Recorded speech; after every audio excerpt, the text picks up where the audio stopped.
cette maison, c'est la maison de la correction. Nous venons pour changer notre vie et prêter votre bonne vie qui entre dans notre vie aussi. Bénir ton peuple, ouvrir nos oreilles pour écouter, pour bien attendre ta parole. Fortifiez-nous à travers cette parole. Nous prions dans le nom du Seigneur Jésus-Christ. Amen. Amen. Veuillez vous asseoir. La Bible dit, on connaît l'arbre par ses fruits. Amen. Amen. On connaît un arbre par ce qu'il produit. Et quand un arbre produit de bons fruits, cela veut dire que cet arbre-là est bon à manger. Parce que l'arbre-là fait produire de bons fruits. Et ces fruits-là, quand toi tu as faim, tu viens là au-dessus de cet arbre et tu peux récolter ces fruits-là. Tu vas manger, ça va te ressaisir, ça va te donner la vie. On reconnaît un arbre à ses fruits qui produisent. On reconnaît aussi un chrétien à ses caractères. Amen. Le caractère d'un chrétien, c'est là qui signifie que celui-ci, c'est un bon chrétien. Si j'ai un problème, je peux me confier à Frère Laurent. Il va me donner la solution à mon problème. C'est ça le caractère d'un chrétien. Mais aujourd'hui, qu'est-ce qui se passe? La vie des chrétiens aujourd'hui, tu peux rencontrer un chrétien. Aujourd'hui, on a même peur de parler à un chrétien. J'ai mon problème, j'ai peur de parler à Frère Laurent. Parce que je sais que quand je vais lui parler, au lieu que Frère Laurent, c'est un arbre qui va produire de bons fruits. Mais Frère Laurent, c'est celui qui va prendre mon problème pour aller parler à une autre personne, pour aller me critiquer une autre personne, pour aller parler à une autre personne. C'est ça la vie des chrétiens aujourd'hui. Les chrétiens aujourd'hui n'ont pas de bonnes caractères. Depuis que tu as créé la parole de Dieu, tu deviens toujours comme tu étais. Amen. Jésus-Christ, quand il est venu sur la terre, il était Dieu. Il avait toute la divinité. Il avait toute la plénitude.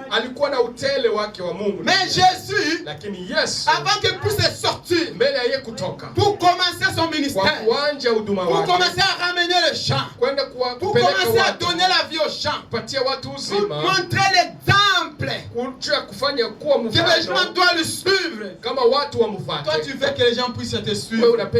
Toi, tu t'appelles chrétien. Toi, tu dis que je suis serre. Toi, tu dis que moi, je suis répandu. J'ai rencontré la parole. J'ai rencontré le message de la je suis sauvé.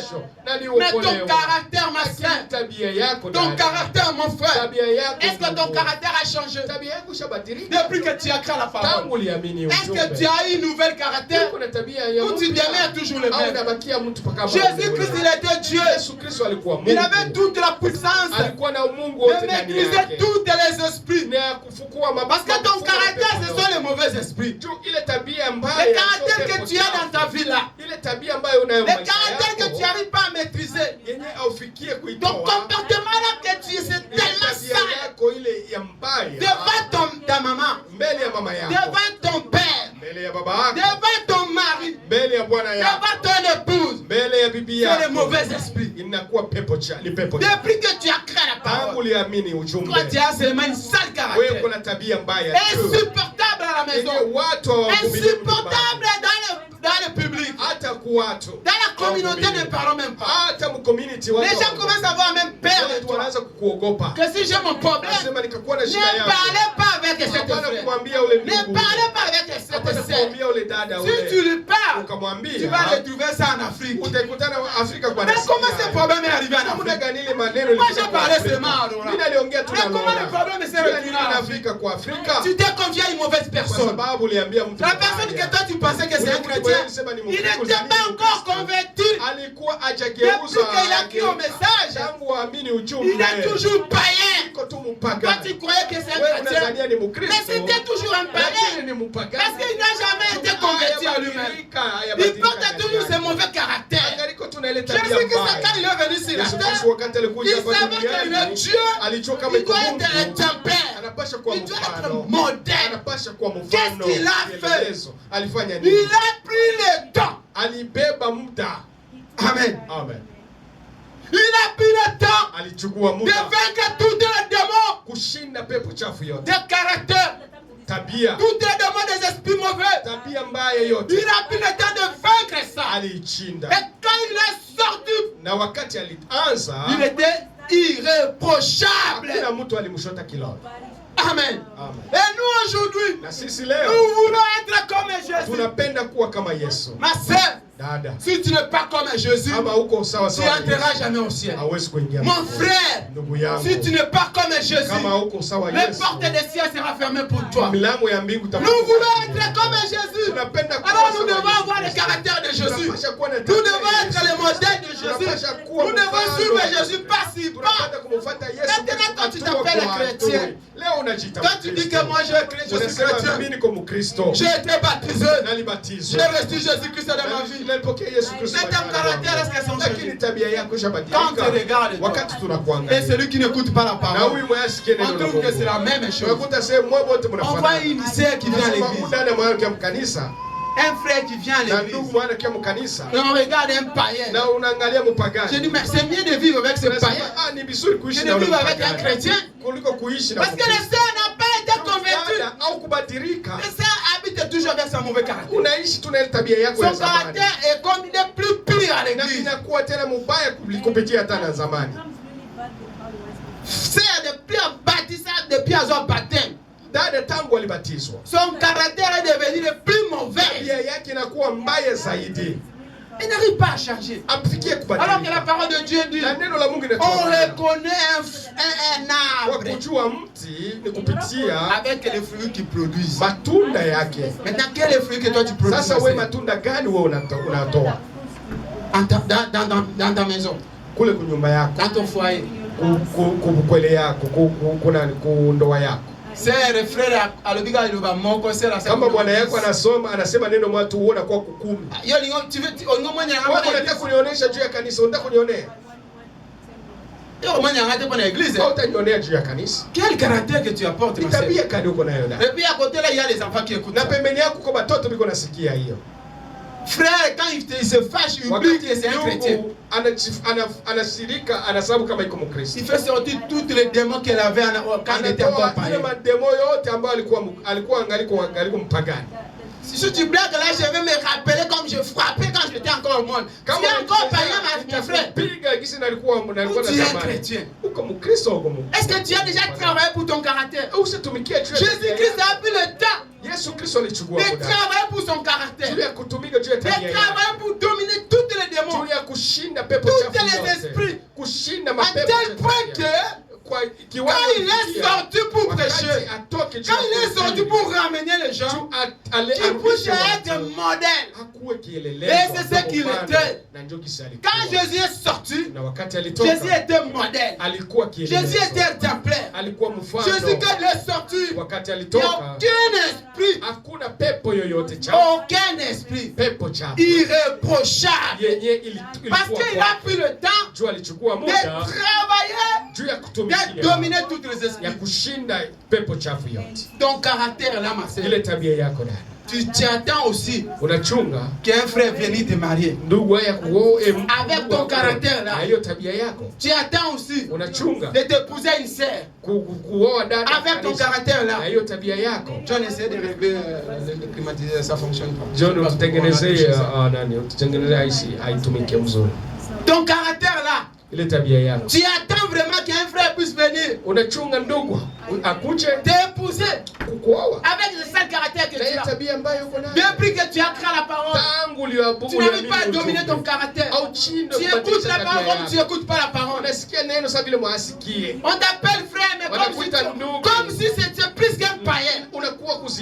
Parce que tu n'arrives pas à prier, à demander à Dieu que Dieu puisse dominer toutes les mauvaises esprits qui t'habitent dans la vie.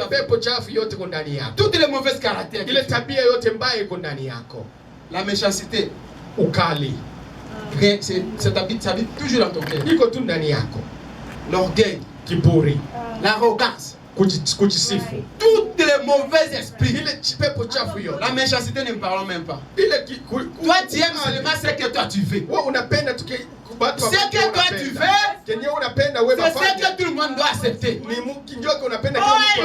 Il y a même des chrétiens ici. On dit, c'est du diable. Un chrétien n'a pas un chrétien s'identifie à la parole de Dieu. Un chrétien doit avoir de bons fruits. Un chrétien c'est un arbre. Un arbre qui produit les bons fruits. Un chrétien n'a pas et tu vois un maman, tu vois un frère qui appuie que mon fils là, mon fils là, c'est son comportement. Après c'est un chrétien dans l'église. C'est un chrétien dans l'église. Ma sœur, si tu veux aller au ciel, tu dois se refléter à la parole de Dieu. Si tu veux aller au ciel, tu dois avoir un comportement comme Jésus a fait. Jésus-Christ a dit à la parole. Qui a aujourd'hui entre nous ici? La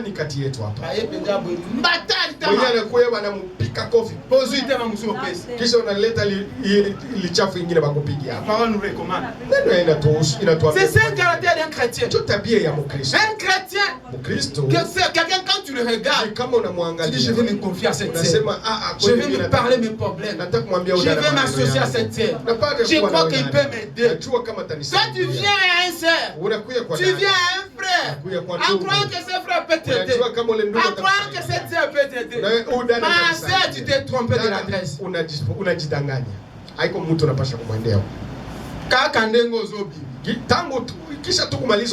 Il commence à te critiquer. Mais toi tu croyais que c'est un frère. Tu croyais que c'est un sœur dans le Seigneur. Et que je peux donner mes problèmes. Et que je peux aller pour qu'il puisse m'aider. Tu as commis une grosse erreur. Parce que tu es allé consulter quelqu'un qui a de mauvais caractère. Une personne qui n'a pas encore été sauvée. Une personne qui n'a pas encore accepté Jésus dans sa vie. Tu es allé rencontrer un païen qui apporte l'apparence d'un chrétien. Qui t'a dit que si tu mets les longues robes que tu es un chrétien. Les païens aussi mettent les longues robes. Qui t'a dit que si tu ne mets pas le make-up que tu es chrétien. Il y a aussi les païens qui ne mettent pas le make-up. Mais ce sont les païens. On connaît un chrétien. On connaît l'arbre. À ses fruits. Ma sœur, quel est le fruit que toi tu vois? Si on parle une chose de l'église ici, on va trouver ces choses déjà en fait. Mais c'était quelque chose de l'église. C'était privé ici. On doit régresser en église. Mais comme toi tu as une mauvaise caractère, comme toi tu as une mauvaise habitude, comme toi là, ce n'est pas la parole de Dieu qui te domine. Nous voyons seulement frère, mais celui qui domine dans son cœur, c'est le mauvais esprit, c'est le mauvais caractère, c'est le mauvais habitude. C'est pour cette raison, depuis que tu commences à chercher, Dieu n'arrive pas à te donner. Parce que ton caractère, Dieu regarde ici. Si je lui donne, ce qu'il veut, il va faire souffrir mon enfant, il va faire souffrir ma fille. Je ne peux pas m'engager, je ne peux pas lui donner ce qu'il veut, parce qu'il ne peut pas, il n'est pas encore sauvé, il n'est pas encore délivré, il vit encore dans le péché, il a encore une mauvaise caractère. Un chrétien, c'est quelqu'un qui marche avec de bonnes caractères. Moïse, c'était un homme plus puissant dans la Bible, mais son défaut, qu'est-ce qui a fait qu'il ne puisse pas voir les Canaans? C'était son caractère. Amen. était prévu de voir les terres promises avec les enfants d'Israël. Après tout ce que Moïse a fait pour Dieu. Mais comme Moïse en lui, son caractère, elle n'était pas encore délivrée avec son caractère. Elle était l'homme de caractère tellement dur. Dieu n'a pas voulu qu'il puisse avoir le terre promise. Ma soeur, mon frère, il faut demander à Dieu qu'il puisse te sanctifier, te purifier de ton caractère. Ton sale caractère que tu as vers toute chose. Le caractère, ça s'identifie à toute chose. Le caractère aujourd'hui, ça s'identifie à toute chose. Tu rencontres un frère, tu dis c'est un chrétien, c'est un frère, tu l'apprécies. Attendez seulement un mois, 2 semaines, une année, les problèmes commencent à arriver dans sa vie. Tu vas voir son vrai caractère. Mais lui seulement l'épreuve. Tu vas voir son vrai caractère. Écoutez maintenant ce que la Bible dit. Nous allons lire dans le livre de Galates.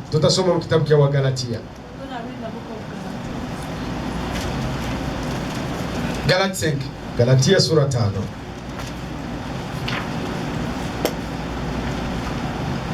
Galates 5. Galatia sura 5. 13. Mstari wa 13 jusqu'à 26. mpaka wa 27. Écoutez ce que la Bible dit. Tusikilize jinsi Biblia inasema. Nous lisons Galates chapitre 5 au verset 13 jusqu'à 26 au nom du Seigneur Jésus-Christ. Amen. Écoutez ce que la Bible dit. Tusikilize jinsi Biblia inasema. Frères, vous avez été appelés à la liberté seulement. Ne faites pas cette liberté un prétexte de vivre selon la chair. Écoutez, la Bible dit, c'est frère, tu étais appelé à la liberté. Mais ne faites pas cette liberté une privilège. Qu'est-ce que cela veut dire? Aujourd'hui, il y a ceux qui se disent, moi j'ai rencontré le message, je suis déjà sauvé, je suis au millénium, je suis à l'éternité.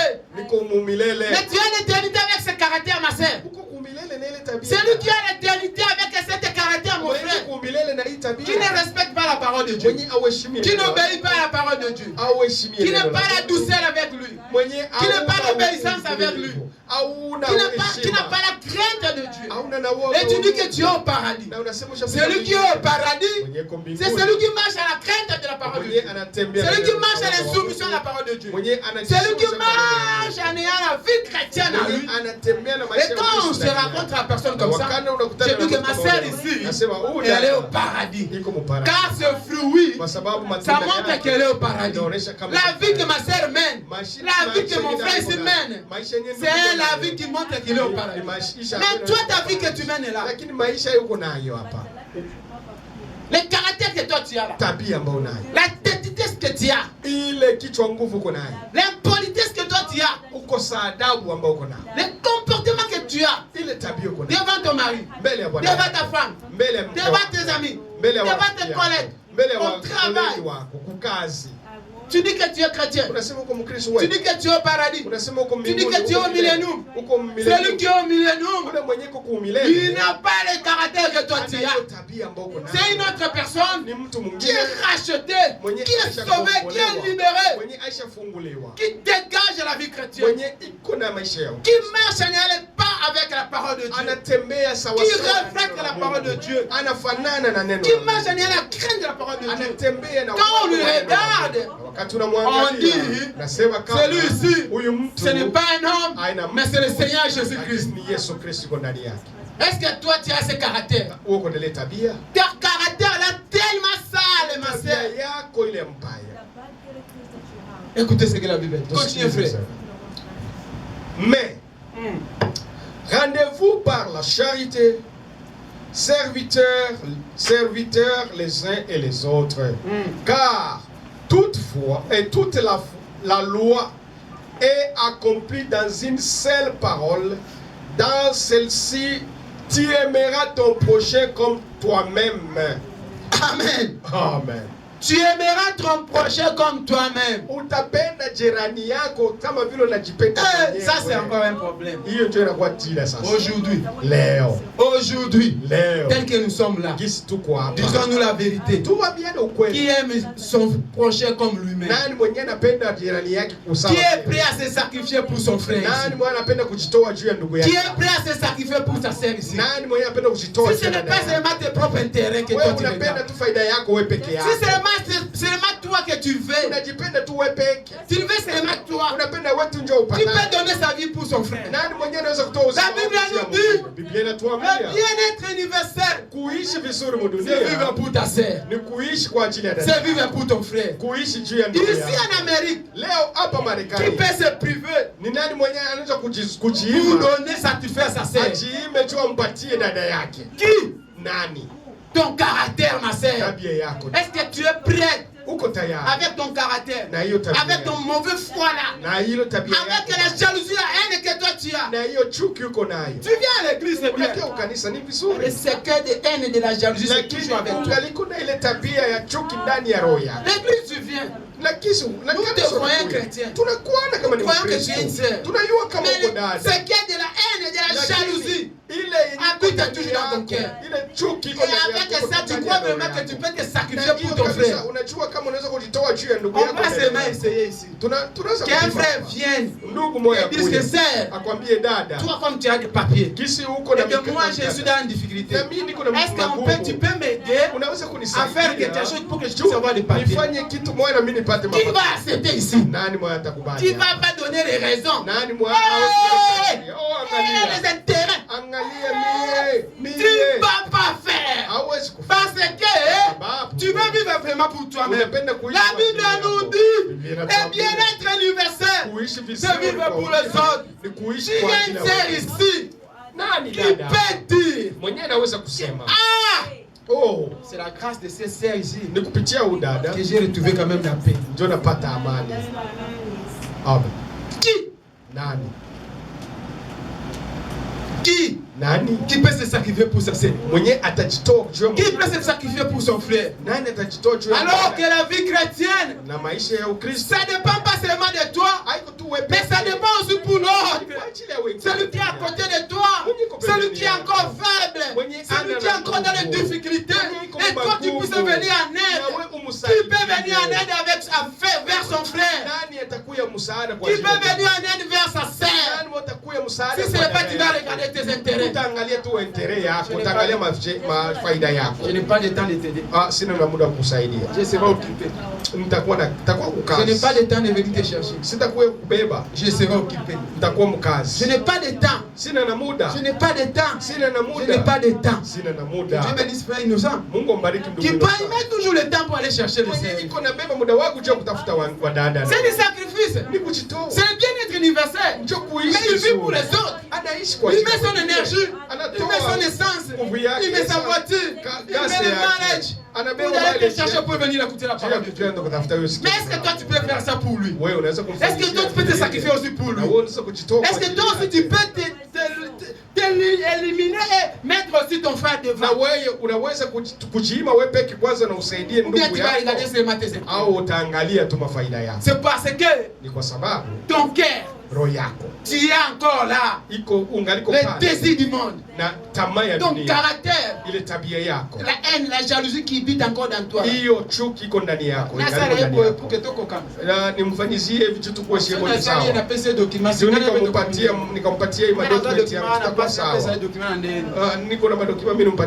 haine, la jalousie. Vous allez cocaner, vous allez aller avec ça où? Si nous sommes que les pères ressuscités, tu as trouvé que tu vas laisser ma sœur. Mon frère, tout ce que tu as, c'est vanité. Hier, je viens d'homme riche, millionnaire, président, ancien président, il était assassiné hier. Ancien président, former president, Trump a été assassiné hier. Trump, alors que c'est un millionnaire de millionnaire. Toi, tu n'as pas de garde. Toi, tu n'as rien. Tu peux sortir ici, tu ne peux pas retourner. Mais tu te fais l'orgueil. Lui qui a toutes les gardes. Mais hier, il était assassiné. À combien plus fort toi et moi? Si nous vivons, c'est seulement Dieu qui nous protège. Si nous sommes seuls, si nous sommes ici, c'est pas mal la grâce de Dieu. Mais pourquoi tu vas fermer ton cœur pour faire aider ton sœur, pour faire aider ton frère? Tu regardes seulement tes intérêts. Est-ce que ça c'est vraiment un esprit de chrétien? Est-ce que tu as vraiment été né de nouveau? Est-ce que tu as une bonne caractère? Est-ce qu'on peut t'appeler vraiment un chrétien? Moi je veux qu'on puisse appeler des chrétiens ici dans cette église. Que quelqu'un me vienne me dire, frère, j'avais un problème, mais j'ai rencontré frère Lola, il s'est sacrifié pour moi. Je dis gloire à Jésus. C'est ça le bien-être universel. C'est ça être un chrétien. Un frère ici vient me dire, frère Jonas, si c'était passé joli, on voulait me refouler au pays. Mais les frères s'est sacrifié pour moi. Je disais, voilà un chrétien qui mérite le ciel, qui se sacrifie pour les autres. Est-ce qu'ici on peut trouver? Est-ce qu'ici on peut trouver ça? Si ce n'est pas seulement les intérêts.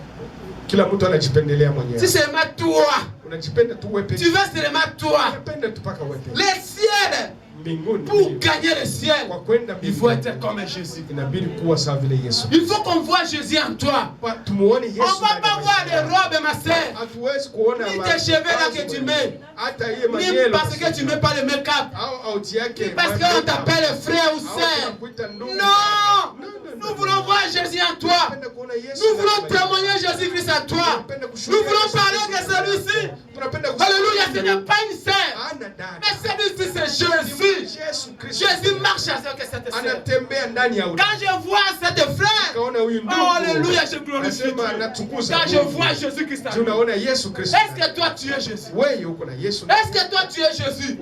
Quand Jésus, avant qu'il puisse sortir, il a vaincu tous les esprits, tous les caractères. Est-ce que toi, tu as vécu déjà ton caractère? À l'intérieur de ton caractère, il y a tous les mauvais esprits. Est-ce que tu as vécu ton caractère? Si tu n'as pas encore vécu ton caractère, c'est maintenant mon frère, maintenant ma soeur, aujourd'hui, demandez Dieu que tu puisses vaincre ton caractère, que tu puisses être un chrétien, de ne pas regarder seulement tes intérêts, mais de servir Dieu, de te sacrifier pour les autres. Jésus-Christ s'est sacrifié pour nous. Amen. Jésus a donné sa vie pour nous.